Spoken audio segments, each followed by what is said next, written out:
지금에서는 주식을 사면 안 되는 거죠. 네. 좀 더 지나서 주가가 박스권의 하단에 다시 도달을 할 겁니다.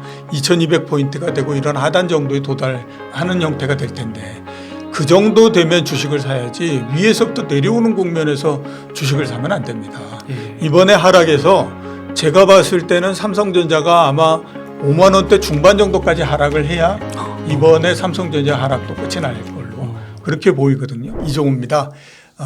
최근에 제가 제 채널도 좀 만들고 했었는데 하면서 느끼는 게 야 우리 웅달님이 정말 대단하다라는 생각이 굉장히 많이 듭니다. 이 어려운 환경 속에서 그리고 그 전에 그 어려운 환경 속에서 어떻게 이렇게 키워왔나라는 생각이 들어서 부럽기도 하고요. 근데 아무튼 앞으로 굉장히 잘 되시길 바라고 그다음에 최근에 주식시장이 상당히 또 많이 변동을 하고 있기 때문에 그 부분에 대해서도 한번 좀 여러분들께 말씀을 드리고 싶습니다. 아, 네. 그 센터장님께서 3번 출연해 주시고 바쁘신 가운데 좋은 콘텐츠 나눠주셔가지고 예, 감사합니다. 그 덕분인 것 같습니다. 아이고 어떻게 성과는 좀 있었는지 잘 모르겠습니다. 물론 엄청나죠. 그렇습니까? 네. 다행이네요. 네. 그래서 오늘도 좀 좋은 말씀 예. 부탁드리겠습니다. 예. 그 센터장님, 그 PC의 물가지수가 좀 발표되고 나서 연초에 좋았던 이런 증시 분위기에 조금 이상 기류가 느껴지는 것 같기도 한데요. 요즘 어떻게 보고 계신지요? 글쎄요, 일단 제가 올해 전체적으로 주식시장이 어떻게 될까라고 하는 것을 가정했을 때에 가장 기본적으로 생각했던 형태가 박스권이었거든요. 네. 그러니까 박스권을 벗어나기는 어려울 것 같다라고 생각을 했었는데 1월 달에 주가가 올라가서 박스권 상단에 도달을 했고 그다음에 2월 달 내내 옆으로 가면서 박스권의 위에서 쭉 이렇게 옆으로 가는 형태였잖아요. 네. 그래서 이게 조만간 방향이 정해질 거다. 이게 박스권을 뚫고 올라가든지 아니면 다시 또 그 박스권 내로 들어오든지 네. 둘 중에 하나 모양이 만들어질 거다라고 생각했는데 점차적으로 제가 봤을 때는 모양이 만들어진다라는 생각이 드는데 그 모양은 박스권을 벗어나기는 좀 어렵다라고 하는 쪽으로 지금 이제 모양이 만들어져서 결국에 보면 이제 2200포인트, 2500포인트 이 사이에서 있겠다라고 하는 거에 대해서 시장이 얘기한 게 아닌가라는 생각이 듭니다. 물론 앞에서 이제 말씀하셨던 것처럼 미국의 PC 물가 지수가 나오고 이거 예상보다도 그 뭐 소비자 물가도 그렇고 전체적으로 그렇게 뭐 빠르게 내려가거나 이런 게 아니구나. 그러니까 결국 물가에 대한 공포도 여전히 사라진 건 아닌 것 같고 그다음에 또 금리도 여기서 크게 이게 뭐 내려가거나 이러기는 어려울 것 같고 오히려 이제 2월 달에 보면 미국도 그렇고 우리나라도 그렇고 시장의 금리가 꾸준히 계속해서 상승하지 않습니까? 네. 그런 부분들에서 상당히 불리한 형태로서 그 시장이 그 변한 것도 사실이지만 그거보다도 제가 그 생각했을 때 크게 더 영향을 준 거는 주가가 올라가서 추가적으로 더 이상 뚫지를 못하는 형태가 된 거죠. 그러니까 이제 계속해서 가격의 부담에 부딪히면서 사람들이 보기에도 이게 넘지 못하면 결국에 반대쪽으로 꺾이는데 그럴 가능성이 높지 않느냐라고 하는 쪽으로 불안이 커지는 상태에서 물가, 금리 이런 것들이 나오고 특히 또 우리나라 같은 경우는 환율이 급등을 하고 이런 형태가 되다 보니까 이제는 조금 이게 일단은 좀 정리를 해야 되겠다라는 쪽으로서 가고 있는 게 아닌가라는 생각이 듭니다. 그래서 현재의 주식시장은 일단 이상기류보다도 그러니까 박스권 내에서 다시 박스권에 이제 이 안쪽에서 계속해서 머물겠다라고 하는 것을 보여주는 그런 형태로 주가가 움직이고 있다. 이렇게 이제 볼 수가 있는 거죠. 만약에 이번에 그 박스권 내 상단에서 예. 그 상단을 돌파했으면 그 이상으로도 조금 더 올라갈 수 있는 여지가 있었던 거라고 볼 수 있을까요? 예, 그렇죠. 어느 정도는 조금 올라가는데 네. 기본적으로 봤을 때 박스권을 돌파하기도 쉽지가 않을 뿐만 아니라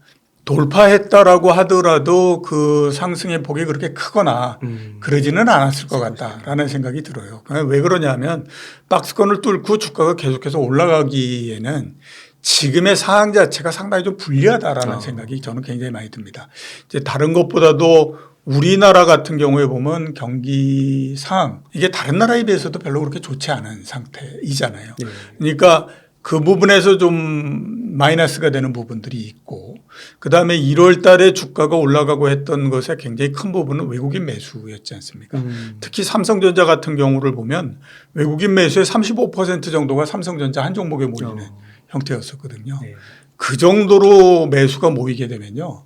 그건 다른 짓 아무것도 안 한다고 하더라도 주가가 올라갈 수 있습니다. 그건 뭐 그만큼의 매수가 들어오는데 주가가 어떻게 안 올라갈 수 있겠습니까? 네. 그러니까 그런 부분들이 있는데 그것도 그러니까 외국인 매수라고 하는 것이 계속 그렇게 유지될 수 있는 건 아니고 네. 시간이 지나면 좀 약해질 수밖에 없는 거잖아요.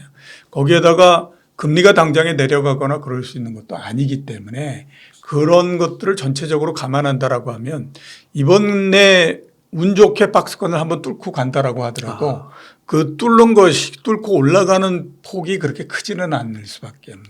그러니까 뭐 2,500이 박스권의 상단이어서 그걸 뚫고 올라갔다라고 하게 되면 2,250포인트 정도까지 가지만 네. 2,700을 가거나 뭐 이러는 일이 벌어지지 않는 거죠. 네. 그리고 나서 다시 또 안으로 들어오는 형태가 되기 때문에 뚫었다라고 하더라도 그거를 그렇게 크게 많이 넘거나 이르기는 좀 어려운 형태였을 거다라는 생각이 좀 많이 듭니다. 네.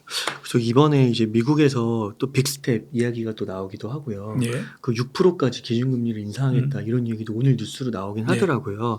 이런 상황 속에서 그 한국은행은 금리를 올리지 않았습니다. 그래서 이에 대해서 잘했다 또는 뭐 그래도 올렸어야 한다 의견이 좀 분분한데 센터장님께서는 어떻게 생각하시는지요? 근본적으로 봤을 때 한국은행이 금리를 올리기는 좀 어려웠다라고 봐야 되죠. 그러니까 미국 같은 경우에는 작년도 연말서부터 올해 1월, 2월 달까지 나오는 경제 지표들을 보면 굉장히 좋은 형태예요. 그러니까 이제 뭐 그 경기라고 하는 거에 대해서는 아직까지는 보면 그렇게 큰 걱정을 하지 않아도 되는 상태이고 대신에 이제 물가는 우리가 예상했던 것보다는 떨어지는 속도가 좀 줄어드는 형태였지 않습니까? 그 전에는 작년 8월 달에 고점을 치고 굉장히 빠른 속도로서 내려왔었거든요. 그러다가 12월에서 1월 넘어오면서 그 하락하는 속도가 굉장히 줄어들어 버리는 형태가 됐고 그러니까 물가 자체는 이거 잘못하면 그냥 6%대에 묶일 수 있겠구나 라고 하는 우려를 만들 수밖에 없는 형태였고 그 대신에 이제 이 경기는 계속해서 예상했던 것보다 위축되거나 이러는 분들이 적어지는 그런 형태다 보니까 자연적으로 그거는 이제 그 나은 그런 네. 부분들이 있잖아요. 그러니까 미국 입장에서 봤을 때는 금리를 추가적으로 인상하고 이럴 수 있는 여지가 생긴 거죠. 근데 우리나라 같은 경우에는 이미 작년도 4분기에 마이너스 성장을 했고 지금의 추세다라고 하게 되면 올해 1분기에도 마이너스 성장을 할 가능성이 높고 이런 그 상태인 거거든요. 네. 이렇게 되다 보니까 이게 지금 굉장히 선택의 기로에 서 있을 수밖에 없죠. 그런 경기 부분들을 모두 다 무시하고 그냥 물가를 잡기 위해서 열심히 뛸 거냐. 그렇지 않으면 경기 부분까지를 같이 감안할 거냐. 이런 것들을 감안해야 되기 때문에 네. 그런 것에서 생각해 보면 일단 아무튼 이번 2월 달 금융통화위원회에서 금리를 올리기는 좀 어려웠다라고 네. 봐야 되겠죠. 그러니까 이번에 올리지 않았기 때문에 앞으로도 보면 경기 상황이 그래도 조금 아무튼 진정이 된다라고 생각되지 않는 한은 금리를 추가적으로 인상하거나 그러기는 어렵다라고 봐야 됩니다. 그래서 한국은행의 금리의 인상 속도는 굉장히 더딜 수밖에 없는데 이제 이렇게 되다 보면 문제는 뭐냐면 미국하고 우리나라 네. 사이에 금리의 격차가 쭉 벌어지는 형태가 되고 또 시간이 지나면 우리나라의 시장 금리가 기준 금리보다도 더 높아지는 형태가 되는 거죠. 그러니까 3년물 국채 수익률이 지금 3.5%인 기준금리보다 높아져서 3.75, 3.8, 3.9 뭐 이렇게까지도 올라갈 수 있거든요. 네. 그렇게 되면 이제 그때는 시장금리하고 기준금리 사이에서 역전이 벌어지는 형태가 되는 거고 이게 시간이 지나면 그런 부분들 때문에 어쩔 수 없이 한국은행에서 쫓겨서 중간에 한두 번 정도 더 금리를 인상을 해가지고 이제 가는 그런 그 형태로서 갈 수밖에 없습니다. 근데 그렇게 해서 쫓겨서 즉 이제 시장 금리가 기준 금리보다도 훨씬 더 높은 형태가 됐기 때문에 어쩔 수 없이 금리를 인상하고 이러는 형태로서 나오게 되면 그때 금리 인상하고 한국은행이 금리 인상하고 하는 부분들은 경제에 그렇게 크게 영향을 주거나 그러지는 않는 형태로서 가죠. 그런가요? 예. 그렇기 때문에 이번에 금리를 인상하지 않고 동결시켜 버린 거는 지금 우리나라의 경제 상황에 비춰 봤을 때는 그건 어쩔 수 없이 내릴 수밖에 없었던 결론이었다라고 있다라고 볼 수가 있는 거죠. 저 그만큼 약간 경기 침체 같은 이슈를 조금 더 중심적으로 봤다고 이렇게 평가를 할 수 있을까요? 같이 좀 놓고 생각을 했다라고 네. 봐야 되겠죠. 그러니까 그 작년도 뭐 12월 달에 그 금융통화위원회 이런 게 열리고 할 때까지만 하더라도 경기가 크게 둔화된다든가 이런 거에 대해서는 별로 그렇게 크게 염두에 두지 않고 물가를 잡는 데 주력을 할 수 있었거든요. 근데 그 이후에 나오는 여러 가지 수치들을 보게 되면 굉장히 불리한 형태로서 많이 나왔죠. 네. 그렇게 되다 보니까 이번 같은 경우에는 그 물가와 함께 경기에도 상대적으로 이제 신경을 쓸 수밖에 없는 그런 형태가 됐습니다. 네. 그래서 경기 50%, 물가 50% 이런 정도로서 서로 그 놓고 이렇게 생각을 한 거거든요. 네. 근데 이제 그거를 놓고 생각을 하는데 물가는 지금 5%대 초반 뭐 이렇게 가니까 이게 떨어지지 않아서 그렇지 현재 그렇게 위험한 상태는 아닌 것 같다라는 생각을 하게 된 거고 대신에 뭐 그 경제 지표와 같은 경우에는 막 이렇게 나빠지는 형태가 되다 보니까 50대 50을 보지만 경기 쪽의 50의 영향이 훨씬 더 커진 거죠. 네. 그러면서 아, 이번엔 동결로 가야 된다. 아. 이렇게 이제 판단을 해가지고 그 금리를 동결하고 이렇게 갈 수밖에 없었던 거로 봐야 되는 거죠. 만약에 그 3월 FOMC에서요. 금리를 만약에 뭐 빅스텝까지도 아니더라도 미국이 뭐 베이비 스텝만 올리더라도 한미 금리 격차가 커지게 되잖아요. 그렇죠. 그래서 그런가 그런 걸 좀 선반영해서 그런가 지금 외환 시장이나 환율이 좀 불안해졌다 이렇게 해석하기는 좀 과도한 걸까요? 여러 가지 요인들이 있는데요. 네. 우선 아무튼 원달러 환율의 그 변동폭이 굉장히 크죠. 네. 2월 2일 날 장중에 원달러 환율이 1220원이었거든요. 네. 근데 그 2월 마지막 주 그러니까 2월 24일이었습니까? 25일이었습니까? 그때가 보면 이미 이제 그 NDF 시장에서는 1312원 뭐 이런 정도까지 올라가잖아요. 네. 그러니까 불과 한 달이 안 되는 사이에 100원이 올라가 버린 형태거든요. 그러니까 굉장히 빠른 속도로서 올라간 거죠.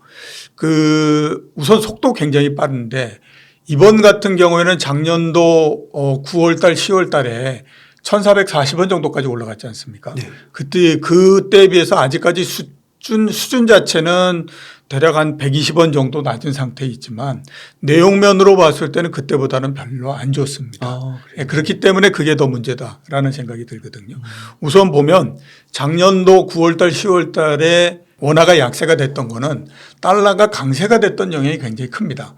그 당시에 이제 달러 인덱스가 114 정도까지 올라갔었고 했던 영향을 굉장히 크게 받았던 거거든요. 근데 이번 같은 경우에는 달러 강세 요인도 있지만 상당 부분이 국내적인 요인에 의해서 이루어지고 있는 거죠. 앞에서 말씀드렸던 2월 2일서부터 이렇게 올라온 게 우리나라 같은 경우가 이제 원화가 8% 정도 절하가 됐는데 그 중에 한 4% 정도가 달러 강세 때문입니다. 나머지 4% 정도는 국내적인 요인 이것 때문에 발생했다라고 봐야 되거든요. 말씀하셨던 것처럼 이 금리 격차가 벌어지는 부분들도 있고 또 하나 이제 큰 부분들은 말씀드렸던 것처럼 작년 4분기에 우리나라 경제 성장률이 마이너스를 기록을 했고 지금 상태대로 본다라고 하면 올해 1분기도 경제 성장률이 마이너스가 나오지 않겠느냐라고 하는 우려가 상당히 많으니까 지금 다른 나라들 같은 경우에는 예상했던 것보다도 경제가 좋기 때문에 경제 성장에 대한 기대치를 계속해서 올리는 형태잖아요. 근데 우리나라만 경제 성장에 대한 기대치를 계속해서 낮추는 형태가 되거든요. 그러니까 상대적으로 경기가 나쁜 부분들이 더 가중이 돼버리는 그런 형태가 됐고 그다음에 또 올 들어서 무역 수지의 적자가 굉장히 큰 폭으로서 네. 계속해서 발생을 하고 있죠. 2월 20일까지 170억 달러를 넘었거든요. 이 상태대로 2월 달을 마무리한다라고 하면 작년도에 발생했던 그 무역 수지 적자의 한 37% 정도가 1월, 2월 달에 한꺼번에 발생을 하는 형태가 됩니다. 예, 예. 그렇게 되다 보니까 무역 수지 적자가 굉장히 크다라고 하는 거는 우리나라로 들어오는 달러가 줄어든다라고 하는 의미가 되잖아요. 예. 그런 측면에서 이게 달러 수급 면에서 불리한 그런 그 형태가 됐기 때문에 전체적으로 봐서 이런 것들이 다 맞물리는 형태가 된 거죠. 그러면서 지금 달러가 계속해서 그 강세되는 부분들이 우리나라에서는 더 증폭적으로 나타나서 원화가 약세가 보다 더 심해지는 그런 형태로서 됐다. 이렇게 이제 볼 수가 있습니다. 아, 네. 그래서 이렇게 거시를 좀 진단해 주셨는데 예. 전반적으로 느낌은 이게 만만치가 않다. 앞으로 참 해결해야 될 게 많은 것 같다. 이런 느낌이 들긴 하는데 이제 주식시장으로 좀 왔을 때 투자적인 관점에서 봤을 때는 이런 시기에는 주식 투자를 해도 괜찮은 거긴 한가요? 우리가 무슨 뭐 앞으로 굉장히 오랜 시간 말고 단기적으로 이렇게 좀 끊어서 우리가 생각했을 때 그런 시점에서 지금 주식시장에서 어떻게 해야 될 건가 하는 것들을 따져본다라고 하면 지금은 주식을 사면 안 되죠. 왜냐하면 지금은 박스권의 상단에 있다가 지금 상단이 무너지면서 하단 쪽으로서 지금 내려가고 있는 상태이거든요. 네. 그렇기 때문에 당분간 주가는 떨어질 가능성이 상당히 높다라고 보입니다. 거기에다 어떤 종목들이 떨어지느냐? 이번 같은 경우는 1월 달에 주가가 오를 때 대형주를 중심으로 해서 올랐잖아요. 네. 삼성전자 오르고 그다음에 또 뭐 다른 대형주도 오르고 뭐 이런 형태였잖아요. 그러면 떨어질 때 뭐가 먼저 떨어지냐? 당연히 대형주들이 떨어집니다. 삼성전자 내려가고 그다음에 또 뭐 현대차도 좀 내려가고 그다음에 그동안에 올랐던 포스코 같은 경우에도 떨어지고 좀 지나면 LG전자도 떨어지고 이런 형태가 되거든요. 그러니까 지금이 주가가 상단에서부터 내려오는 상태이기 때문에 지금에서는 주식을 사면 안 되는 거죠. 네. 좀 더 지나서 주가가 박스권의 하단에 다시 도달을 할 겁니다. 2200포인트가 되고 이런 하단 정도에 도달할까 하는 형태가 될 텐데 그 정도 되면 주식을 사야지 위에서부터 내려오는 국면에서 주식을 사면 안 됩니다. 네. 이번에 하락에서 제가 봤을 때는 삼성전자가 아마 5만 원대 중반 정도까지 하락을 해야 이번에 삼성전자 하락도 끝이 날 걸로 그렇게 보이거든요. 네. 그러면 삼성전자 입장에서 봤을 때도 10% 정도의 하락의 룸이 있는 거잖아요. 그거를 무시하고 지금 주식을 사겠다라고 하는 건 별로 그렇게 좋은 거는 아니라고 봅니다. 물론 굉장히 오랜 시간이 지나서 박스권의 하단을 치고 다시 또 상단으로 올라가고 뭐 이러는 국면이 나오기는 하겠지만 아니 가능한 한 주식을 내가 봤을 때 유리한 국면에서 사야 되는 그런 것들을 감안하게 되면 굳이 지금 사야 될 필요는 없는 거죠. 제가 올해 주식시장과 관련해서 많은 그 투자자분들한테 그 얘기를 했었거든요. 올해 가장 중요한 건 뭐냐? 주가가 박스권에 있을지 없을지 하는 것들을 당신이 먼저 결정을 하십시오. 당신의 생각이 뭔지 박스권에 있다라고 생각하는지 그렇지 않다라고 생각하는지 그거부터 먼저 정해야 된다. 그게 왜 중요하냐 하면 이번에 봐서 아는 것처럼 박스권 내에 있다라고 하면 2200포인트 이렇게 됐을 때 용감하게 주식을 샀을 겁니다. 네. 그죠? 그다음에 2500포인트가 되고 그거를 넘지 못하고 계속해서 옆으로 가고 어쩌고 뭐 이렇게 했을 때 아이고 야 역시 주식은 박스권 내를 벗어나지 못해 라고 해서 그때 팔고 그다음에 이제 앞으로 어떻게 되느냐 하는 것들을 지켜보고 이러는 국면으로서 그 자기가 이제 주식을 운영하고 했을 텐데 그런 생각이 없다라고 하면 2200포인트 됐을 때 얼마나 안 좋은 얘기들이 많이 나오겠습니까? 그러면 주식을 못 사는 거예요. 그러다가 이제 2500포인트 되고 그러면 와, 이게 괜찮아 보이거든요. 외국인들도 굉장히 주식을 많이 사고 그렇게 되니까 그때 정도 사고 그 다음에 물리고 이런 국면이 되니까 그거를 피해야 된다라고 얘기를 드렸거든요. 예. 박스권 내에 있다라고 보게 되면 지금은 박스권 상단에서 주가가 내려가는 그런 그 상황이니까 여기에서는 주식을 사면 안 된다. 이렇게 볼 수가 있는 거죠. 아, 그렇군요. 네. 그러면은 그 박스권은 2200에서 한 2500 정도 그렇게 보는 거고 한 2200 그 언저리까지 그 삼성전자는 한 10%의 룸이 있으니까 지금은 조금 더 지켜볼 필요가 있다. 그래서 그거를 먼저 박스권을 판단해야 되는 게 굉장히 중요한 거군요. 예.